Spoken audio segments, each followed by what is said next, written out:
Bom, eu acho que é o seguinte, eu não quero me juntar com ladrão, né? Eu acho que se as pessoas querem juntar a direita, então foi o seguinte, vamos fazer com que ladrão não seja candidato, né? Eu acho que o Flávio Bolsonaro, eu repito aqui, o Flávio Bolsonaro é um ladrão, ele é um rachador, é um vagabundo, né? Ele não vai unir direita coisa nenhuma, ele só vai criar a segregação. Haja vista que ele não consegue unir nem a própria corte, né? Enquanto o irmão dele, o Eduardo Bolsonaro, tá lá tentando se humilhar, dá pra falar, não, ô pai, me dá mais atenção aqui, olha o Nicolas roubando todo o nosso protagonismo, o próprio Flávio sabe que não pode brigar com o Nicolas agora, fica, não, calma aí, Eduardo, não briga com ele agora, meu, pô, a gente tem que soltar o papai também, né, que o papai tá ferrado lá. Então, eu não vou me unir com essa galera, porque, primeiro que, como eu te falei, o candidato é ladrão. Segundo que existe uma desordem da própria casa. Então, assim, eu acho que a gente tem que superar o que se chama de bolsonarismo, que pra mim não é nem direita, né? Eu não acho que uma direita de verdade. E aí os clássicos, né? Coloca a petista na PGR, coloca Cássio Nunes no STF, que é um garantista,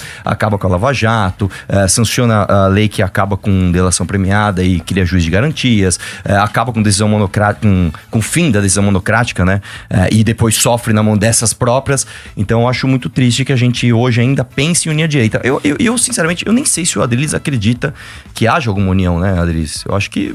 possibilidade de união. Eu acho que não, cara. Eu acho que eu vou você te entende que vai uma ter união, meu rapaz. Então vambora. Vamos lá, eu tô pronto. Primeiro, respondendo, em um ponto eu comecei concordando com o Arthur. Eu também não quero me unir a ladrão. Eu não quero me unir a Lula. Eu não quero ir para um segundo turno em que uma direita rachada pregue o voto nulo, como infelizmente seu grupo MBL pregou no segundo turno de 2022. Sim. Vocês, infelizmente, Arthur, eu tenho que fazer essa crítica a vocês.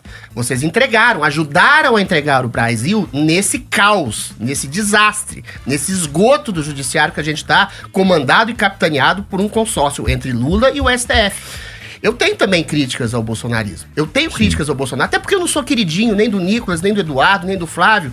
Tá todo mundo lá hoje com o Flávio, hoje eu não tô. Mas por exemplo, você acha que o Flávio é ladrão? Não, porque é o seguinte, da mesma forma que eu não acho que o Renan, ou você, ou ninguém do MBL é ladrão. Todos vocês têm acusações. Calma, todos vocês têm acusações de corrupção também. Não, o Flávio tem. O MP já entrou no MBL no processo. Deixa eu responder. Não. Calma, que eu tô fazendo uma defesa de vocês. Eu sei, né? Mas é que o MBL não responde a nenhuma acusação de corrupção. Tô falando o seguinte, não, tem 60 processos que o Renan responde exatamente por não tem nada a ver, o Renan nunca nem mandato. Presta atenção. O caso do Flávio, já que você quer tocar nesse assunto, eu vou tocar de maneira rápida e incisiva. O caso do Flávio é uma acusação de rachadinha que foi parada na justiça. O STJ enterrou o caso porque não era competência da primeira instância, depois foi enterrado. O Queiroz assumiu a rachadinha, tá? Eu não sei se você sabe, 80% dos casos de rachadinha são feitos sem a anuência e sem a percepção da própria pessoa que eventualmente está lotando o gabinete. Eu estou dizendo que eventualmente, falando de maneira clara, o Flávio pode não ter sabido do que estava acontecendo debaixo do funcionário. Deixa eu terminar. Ele não sabia que a escola dos filhos estava sendo paga pelo Queiroz? Talvez ele não tivesse nem ciência disso. Ele não viu. Nem ciência disso.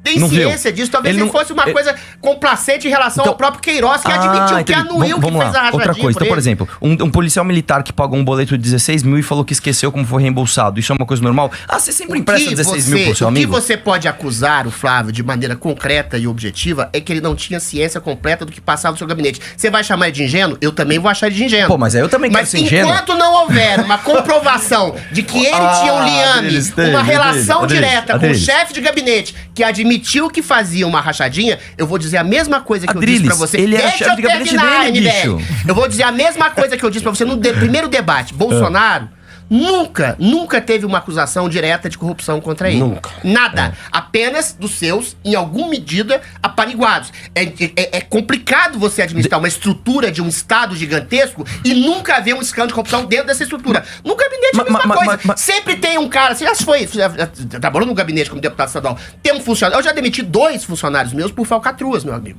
Eles pagaram a escola, pagaram a escola dos seus filhos? Não pagaram nada pra mim. Não pagaram nada pra mim. Mas eu não posso dizer de maneira peremptória que o Flávio é um ladrão, uma vez que Porque a você justiça precisa dos enterrou votos o da galera que processo gosta do dele Flávio. Por falta, evidência de provas, Não, assim como eu não posso dizer que o Renan também é ladrão por causa de 60 processos. Adriles, vamos lá. Em primeiro lugar é o seguinte, o mérito... Você coloca é o seguinte, mas essa nem foi a pergunta, deixa eu terminar a pergunta. Mas calma aí, Adriles, é que você falou uma coisa assim, você falou que o processo dele foi enterrado por falta de provas. Isso não é verdade. O processo dele foi travado pelo Gilmar Mendes. Não se analisou o mérito. Não se analisou. Não foi, em fevereiro de 2005. Não. Você tá dizendo que o Gilmar Mendes teria sido complacente com o filho do Bolsonaro, que é uma das pessoas mais odiadas da história do STF? Sim. Calma. Por quê? Adriles, vamos lá.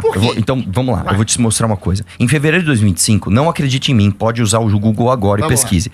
O Gilmar Mendes travou o processo do Flávio Bolsonaro. Não foi travado pelo STJ. Não foi. Adriles, deixa eu te explicar uma coisa. Deixa eu te explicar uma coisa. Adriles, você é político, você sabe. O Flávio Bolsonaro ganhou a eleição para senador em 2018. A partir do momento que ele se torna senador, ele pediu 11 vezes o foro privilegiado. Então, mesmo que o STJ quisesse analisar o mérito, ele não poderia, porque o caso foi puxado para a instância superior. Foi novamente, faz o seguinte, isso aqui é uma coisa. Isso aqui é uma coisa bem legal da gente discutir. Porque isso é objetivo. Isso não é minha opinião nem a sua. Quem está ouvindo vai entrar no Google agora e vai ver se eu estou mentindo ou se o Adriles está enganado. Você vai ver se o Gilmar Mendes não travou o processo do Flávio Bolsonaro em fevereiro de 2025. O Flávio Bolsonaro, se ele não tinha competência. Ele tinha. Se eventualmente o STJ que devolveu o caso Adriles, vamos lá. Tirou o caso da primeira instância. Adriles, você é inteligente. Vamos lá. Arthur, vamos lá. Quem tem foro privilegiado? Quem julga quem tem foro privilegiado? Qual que é a ideia que você acha do Gilmar? Supondo que você tenha razão. Por que o Gilmar Mendes travaria o processo? Vamos lá, então só assume então que eu tô certo. Quem tem foro privilegiado é julgado por quem? Pelo STF. O Flávio Bolsonaro, senador, tem foro privilegiado? Tem, com certeza. Então acabou. Então ele é julgado pelo STF. Mas não foi o STF que julgou. Gente, assim... Posso? Por favor. Aqui, ó, tá CNN Brasil, tá bom? 8 de novembro... Peraí.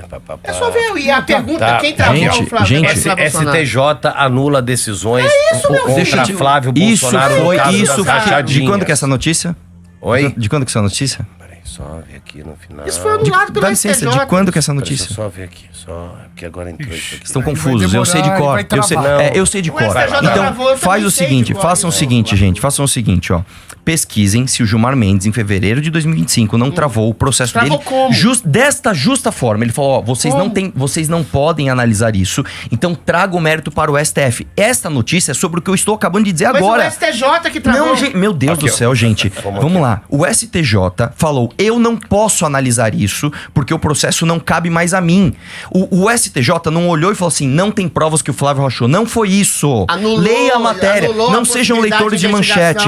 Leiam a matéria. A matéria diz o que eu estou dizendo aqui. Eu falei isso. O STF puxou o processo. Logo, eu, STJ, não posso mais julgar. Mas o STF não analisou o mérito também do projeto. É o que eu estou dizendo. O STJ travou. É o que eu estou dizendo desde o começo. Travou por absoluta ausência de qualquer tipo de evidência. Qualquer pessoa pode voltar o cursor. Adriles, deixa eu falar uma coisa. Você é um cara que você fala muito alto e muito rápido, mas você tem que ser preciso nas suas falas. No começo da sua fala, você falou, a investigação dele foi travada por absoluta falta de provas. Volte o cursor e veja se o Adriles não fala isso. Por isso que a gente tem que pensar muito bem nas palavras que a gente vai usar.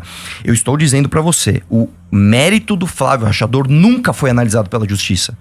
Ele foi travado numa manobra do Gilmar Mendes.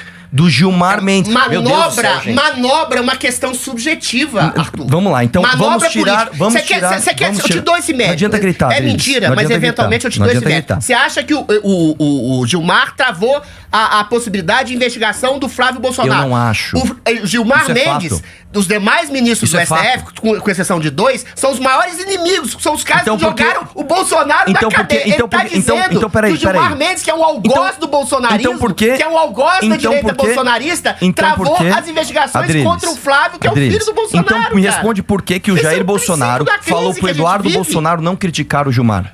Hein? Porque o Bolsonaro ele cria exatamente numa coisa chamada instituição. O grande mérito do Bolsonaro foi o grande... Agora, deixa eu terminar. O grande mérito do Bolsonaro é o grande erro dele. Ele achou que ele poderia conversar... Exato. Ele poderia conversar com ministros do STF, porque ele acreditava na possibilidade de diálogo institucional com gente como Gilmar Mendes, com gente como Dias Toffoli, com gente como o próprio Alexandre de Moraes. Por que ele apoiou o irmão de Gilmar Mendes? Ele é o antigolpista. Quem deu o golpe na República, e você sabe disso, foram os ministros do STF que alijaram Bolsonaro de qualquer tipo de exercício de poder real como presidente da República, jogaram ele na cadeia. E o Bolsonaro, confiando na possibilidade de diálogo, confiou nessas pessoas ao ponto de ser preso pela ingenuidade e pureza da sua confiança nas instituições. E os caras ainda chamam o cara de golpista. Vocês chamaram o cara de golpista. Não adianta você gritar, me responde essa daqui. Por que o Gilmar Mendes, então, teve um irmão apoiado pelo Jair Bolsonaro pra uma prefeitura em Goiás? No Mato Grosso, desculpa. Isso não é um problema, cara. Porra, o Bolsonaro já apoiou. O Bolsonaro já apoiou até o Datena. Eu vou me unir com você. Deixa eu ver se eu entendi. Então, esse ano que é 2026, eu tenho que achar que o Flávio Bolsonaro não sabia que as escolas dos filhos dele estavam sendo pagas pelo Queiroz. Eu tenho que achar que o Bolsonaro falou pro Eduardo, não criticar o Gilmar Mendes, porque ele é bonzinho demais. E ele apoiou... Calma, não é ilação, isso... Pelo amor de Deus, Adriles, isso é fato. Agora, vamos lá, tem mais uma. Agora eu também tenho... Calma. Agora eu também tenho que acreditar. Que o Bolsonaro apoiou o irmão do Gilmar Mendes, porque... Por quê? Eu nem sei por quê. O Bolsonaro apoiou a Joyce Hasselman. O Bolsonaro apoiou o Alexandre Frota. O Bolsonaro apoiou o astronauta, que é uma porcaria de senador. Foi só mais um erro. O Bolsonaro teve erros. Então vamos lá. Então vamos confiar uma coisa. E eventualmente ele poderia querer estabelecer um princípio de parceria política com o Gilmar Mendes. Pois é, burro. Ele errou, cara. Ele errou em várias falar, eu quero ser ingênuo igual o Flávio aqui. Eu quero ser burro igual o Jair. Puta, tão pagando... Pessoal, estão pagando as escolas do meu filho aqui, eu nem sabia. Estão pagando o plano de saúde da escola da minha filha, eu nem sabia. Pô, o policial me emprestou 16 mil reais, eu sou tão ingênuo que eu nem vi. Poderia nem saber. Adris, pelo amor de Deus, velho. Para, cara. Para com isso, velho. Deixa eu te falar uma coisa. Posso falar por que o Jair Bolsonaro perdeu a eleição? Porque as pessoas acordaram. Os caras olharam e falaram assim, eu não sou otário o suficiente pra acreditar nesse golpista, nesse ladrão desgraçado, que colocou petista na PGR, Cássio Nunes no STF, fez tudo isso que eu falei. E ainda a gente vai ter... E a gente vai ter que acreditar ainda que o Flávio Bolsonaro é honesto. Ele não sabia, pessoal. Deixa eu falar, ele não sabia que os funcionários dele sacavam 90% do salário no caixa eletrônico da Alerj. Ele não sabia, pessoal. Ele tava muito preocupado combatendo o comunismo. Deixa eu te falar, Arthurzinho. Aí fica difícil, velho. Arthurzinho, deixa eu te falar uma coisa. Enquanto não houver um pronunciamento da justiça, como houve, por exemplo, em relação a Luiz Inácio Lula da Silva, que foi condenado. Que foi condenado, presta atenção. Que foi condenado da justiça. Não, que foi condenado em 3 Porcar é honesto. Deixa eu terminar. Porcar é honesto. Porcar não foi condenado ainda, mano. Bocudo. Enquanto não houver um pronunciamento formal da justiça, que houve, por exemplo, no Lula, que é um caso que todo mundo conhece, 3 instâncias, condenado por uma dezena de juízes, foi retirado da cadeia, aí sim, por uma manobra de juridiquês e uma manobra política do STF para colocar-se contra Bolsonaro e vencer Bolsonaro. Enquanto não houver um pronunciamento formal da justiça, não houve sequer uma investigação aprofundada. Aí você tem razão. Não houve um pronunciamento dos 60 processos que o Renan Santos sofre, por exemplo. Enquanto não houver pronunciamento sobre Renan, sobre Flávio, sobre Bolsonaro, eu vou continuar dizendo o que eu te disse no primeiro debate que a gente falou. Bolsonaro é uma virgem. É Iracema. Isso não foi comigo, não. Foi comigo, não. A virgem dos lábios de mel. Isso aí foi 21. Isso aí foi 21. Flávio também é uma virgem. Isso foi 21. Isso foi 21. 3 virgens. Não, 3 virgens. Não há nenhum tipo de condenação por corrupção. Então, deixa eu entender aqui. Então, eu quero me unir com você. Não, eu quero me... Calma, quer fugir já, bicho? Vamos entender, vamos resumir aqui. Vamos lá. Eu quero entender, então, por que eu tenho que votar no Flávio? Porque o Flávio é o candidato, o seu candidato, né? Então, não vamos falar do meu candidato, vamos falar, sei lá, das estrelas. Não, vamos falar do Flávio. Eu quero votar no Flávio. Então, pra votar no Flávio, eu tenho que entender o seguinte. Já que a justiça não julgou, eu tenho que fingir que tá tudo bem os assessores dele sacarem 90% do salário na caixa eletrônica da Alerj. Calma, isso não é minha opinião. Isso é o COAF, isso é dado do COAF. Outra coisa, eu tenho que acreditar que o Queiroz pagava escolas e planos de saúde das filhas do Flávio, mas ele nem via. Eu tenho que acreditar que os celulares dos funcionários do Flávio, que estavam no GPS fora da LERJ, no horário de trabalho, ele também não via. Eu tenho que acreditar que quando o Queiroz assumiu que fez rachadinha e se escondeu na casa do advogado da família Bolsonaro, do ACF, lá em Atibaia, ele também não sabia. Eu tenho que acreditar que quando um policial militar pagou 24 mil reais de panetone na loja do Flávio, ele também não sabia. Eu tenho que acreditar que quando o policial militar foi lá e emprestou 16 mil reais pra ele e esqueceu como foi devolvido, ele também não sabia porque a justiça travou através do Gilmar Mendes. Aí tem mensagem, calma, aí tem mensagem do Jair Bolsonaro para o Eduardo. Não critique o Gilmar Mendes. Aí tem apoio do Jair Bolsonaro para o irmão do Gilmar Mendes para a prefeitura. Pessoal, vamos acreditar que eles são todos virgens intocáveis. Deixa eu te falar, Adriles, usando a tua analogia. O Flávio Bolsonaro é uma prostituta que se você der um pouquinho de dinheiro de rachadinha, ele fica de 4 pra você. Eu não me uno com esse tipo de gente.